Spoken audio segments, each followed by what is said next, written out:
let me introduce you to Megatable. This is Megatable. This is what I like to, an exercise that I like to do in practicing all kinds of cool stuff in calculus. And basically what you have here is this is just a table of values where all the numbers across the top are x values. Those are the input values. Then what you have here is, you can see the first line is the function f of x. So these are all the output values of f of x when you input an x value. So for example, if you plug in x equals -2, if you plug in -2 into f of x, the output would be 7. And so the point -2, 7, so -2, 7 is on the function f of x. We could also say that f of -2 is equal to 7. So we have an x value and a y value. Okay? We also have the function g of x. The third row here, these are all the output values for the function g of x. And then in the fifth row, we have the function h of x. So these are all the output values for the function h of x at these different input values for x.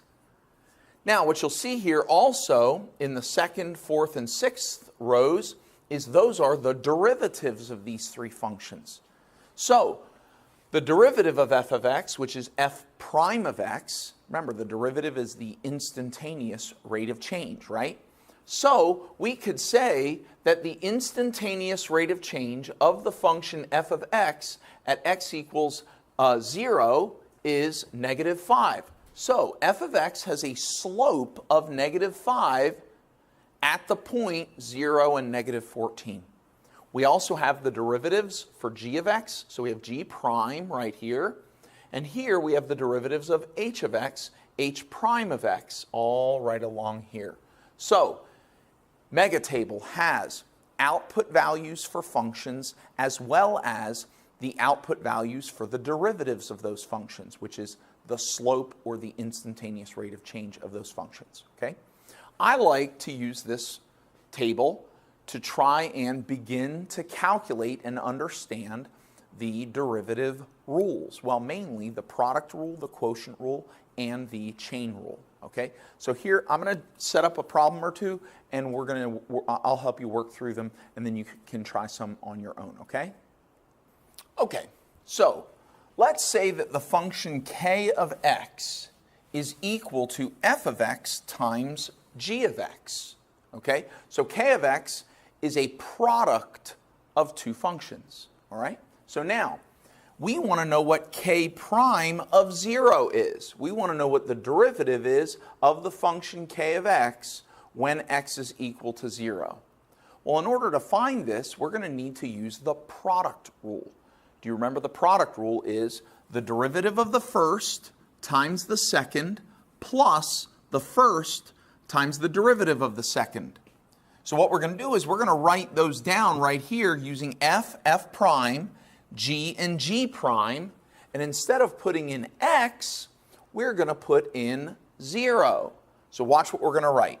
The derivative of k is going to be the derivative of the first, which is f prime of x.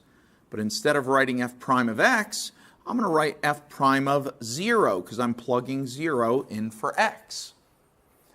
Times the second, which is just g of x. Derivative of the first times the second. That's g of x. But we're not going to write g of x. We're going to find the derivative at x equals 0, so we're going to write g of 0.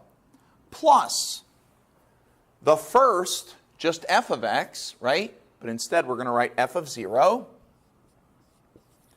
times the derivative of the second function. That's g prime of x. But we're going to do g prime of 0.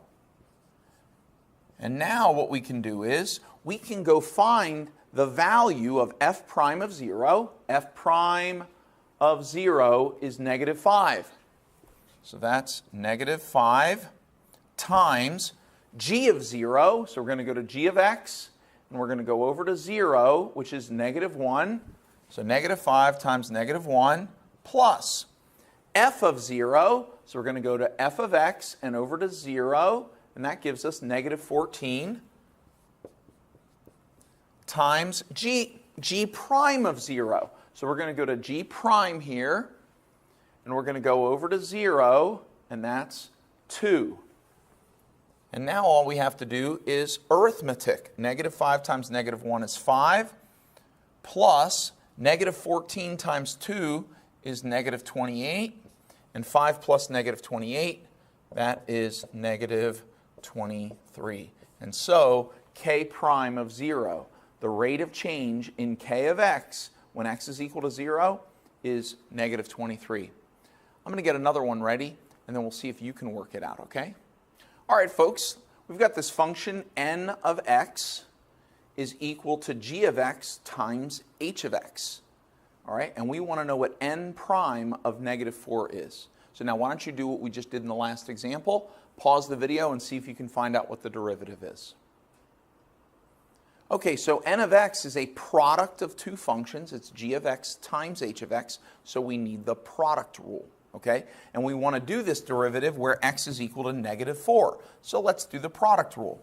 We're going to do the derivative of the first, which is g prime, and we're going to do g prime of negative 4, because that's what we're plugging in for x, negative 4, times, so derivative of the first times the second. So no derivative on this one, just h of x, but it's going to be h of negative 4, plus the first function, g of x, but we'll do g of negative 4, times the derivative of the second function, so that's h prime of x, but we're going to do h prime of negative 4.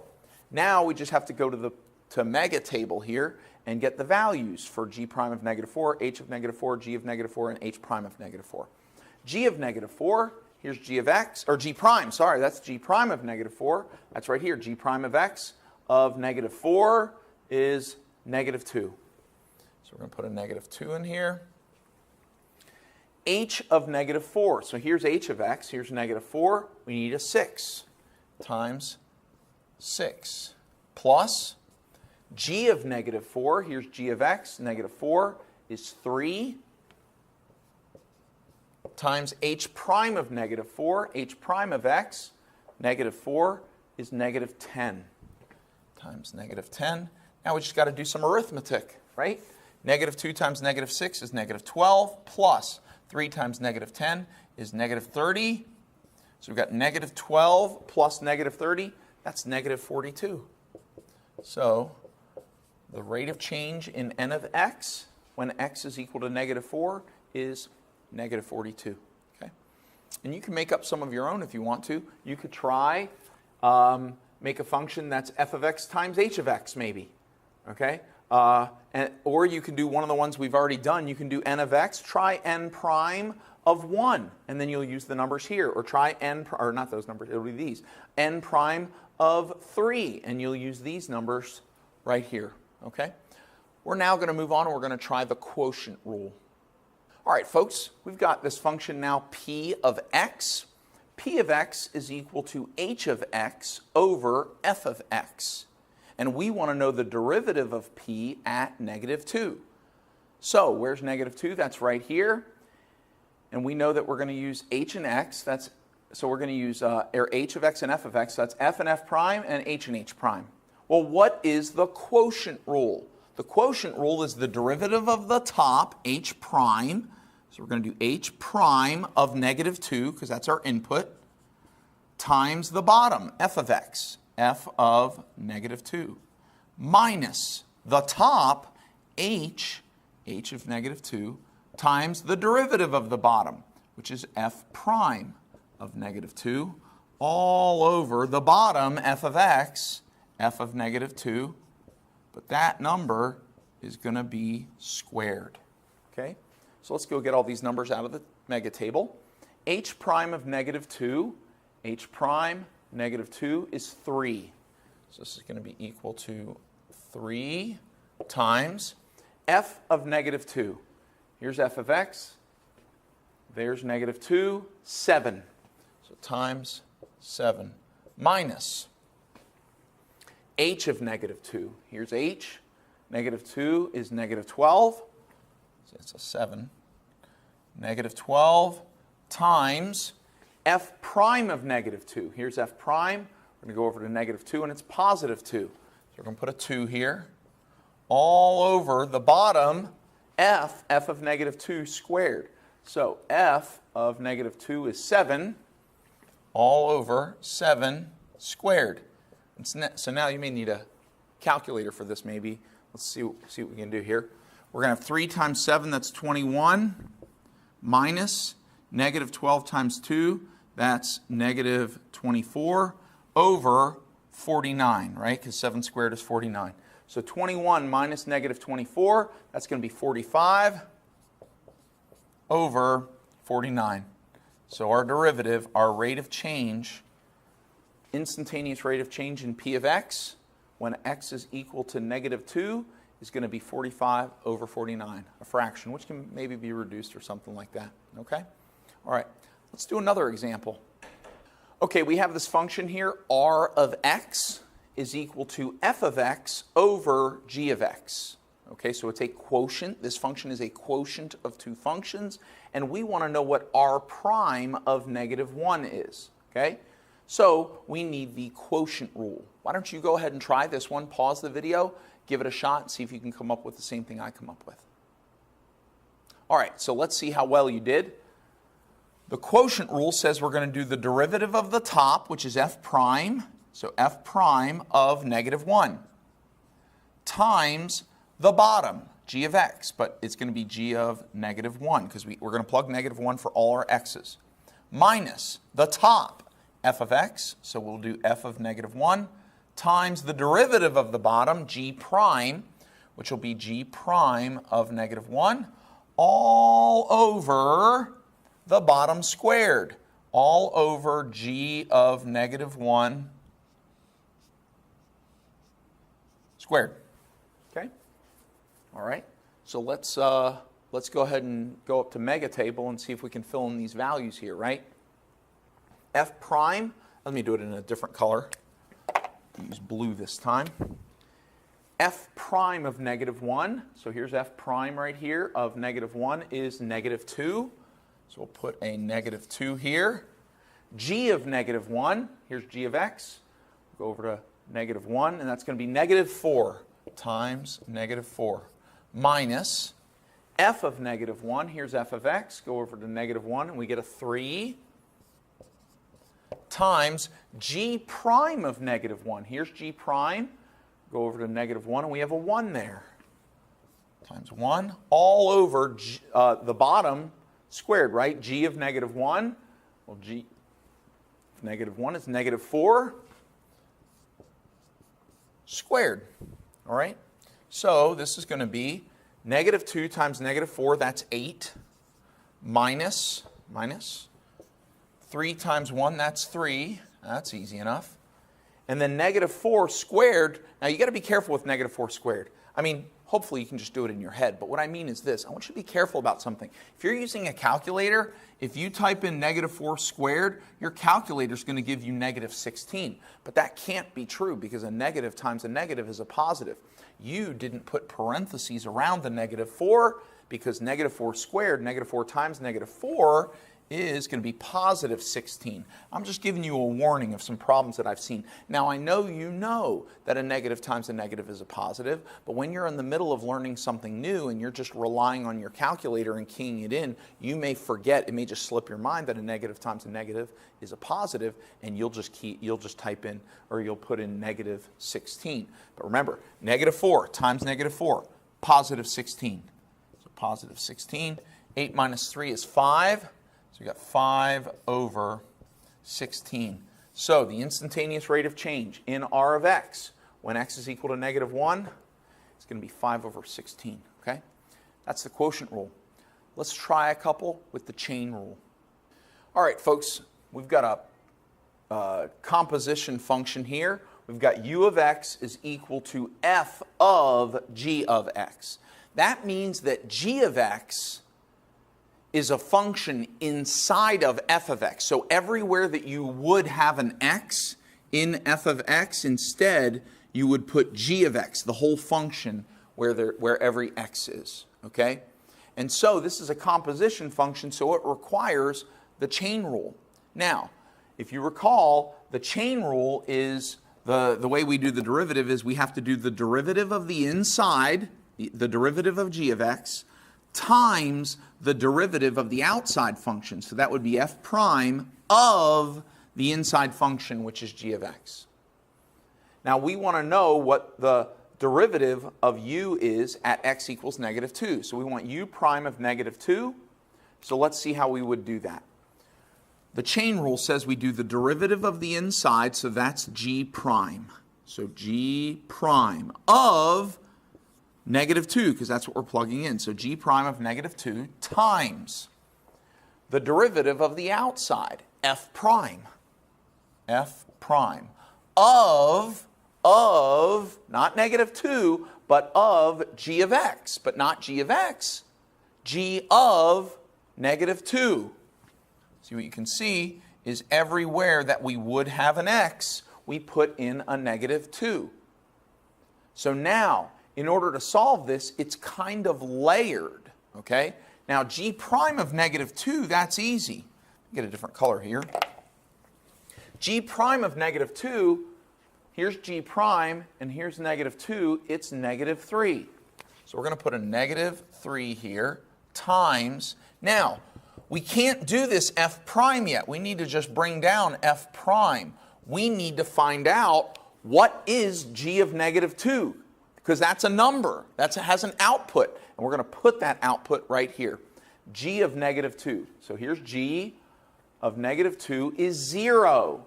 So really, it's f of 0. So it's actually, if we erase this, what we really have here is g prime of negative 2 times f prime of 0. Mr. Ryan, why are these two numbers different? If we're plugging in negative 2, shouldn't we have a negative 2 here and a negative 2 here? No, this 0 isn't what we don't just plug negative 2 into f prime. I just got done saying this 0 comes from having plugged negative 2 into g of x. And the output of g of negative 2, that's where the 0 came from. So g prime of negative 2 is negative 3. So that's negative 3 times whatever f prime of 0 is. Here's f prime, but we now have to go all the way over to 0, which is negative 5. And negative 3 times negative 5, that's 15. So the answer to this question is 15. Okay? I'm going to set another one up for you to do. We'll see how you do. All right, folks, we got wx here. Wx is equal to g of h of x. It's a composition function. Okay, and we want to know the derivative of wx, w of x, w prime of x, when x is equal to 1. So we want to know what w prime of 1 is. Why don't you pause the video and see if you can figure this one out. All right, so this is a composition function, so we need to use the chain rule. So we're going to do the derivative of the inside. So the derivative of h of x is h prime of x, but it's going to be h prime of 1. So it's the derivative of the inside times the derivative of the outside, g prime, but not g prime of 1. G prime, the derivative of the outside of the inside unchanged, h of x, not the derivative of h, just h of x, but not h of x, h of 1. We're plugging a 1 in everywhere we would have an x. So we want to know what h prime of 1 is times g prime of h of 1. So really the first thing we should do here is find out what is h of 1 so that we can plug a number in here for g prime. What's h of 1? Well, here's h. Let's go over to 1. Here's 1. h of 1 is 4. So that means we can take the h of 1 out and put a 4 in. And so what we're going to have here is h prime of 1 times g prime of 4. H prime of 1, here's h prime of 1 is negative 4 times g prime of 4. Here's g prime all the way over to 4, which is negative 1. So we'll put a negative 1 here, and negative 4 times negative 1 is 4. So the answer to this question, w prime of 1 is 4. So this is just a few examples of how you can use Megatable You have a table with a whole bunch of values, outputs for derivatives, or for functions and their derivatives, how you can use Megatable to practice your derivative rules, the product rule, the quotient rule, and the chain rule. Okay? Let me know if you have any questions, and good luck. Practice those derivatives.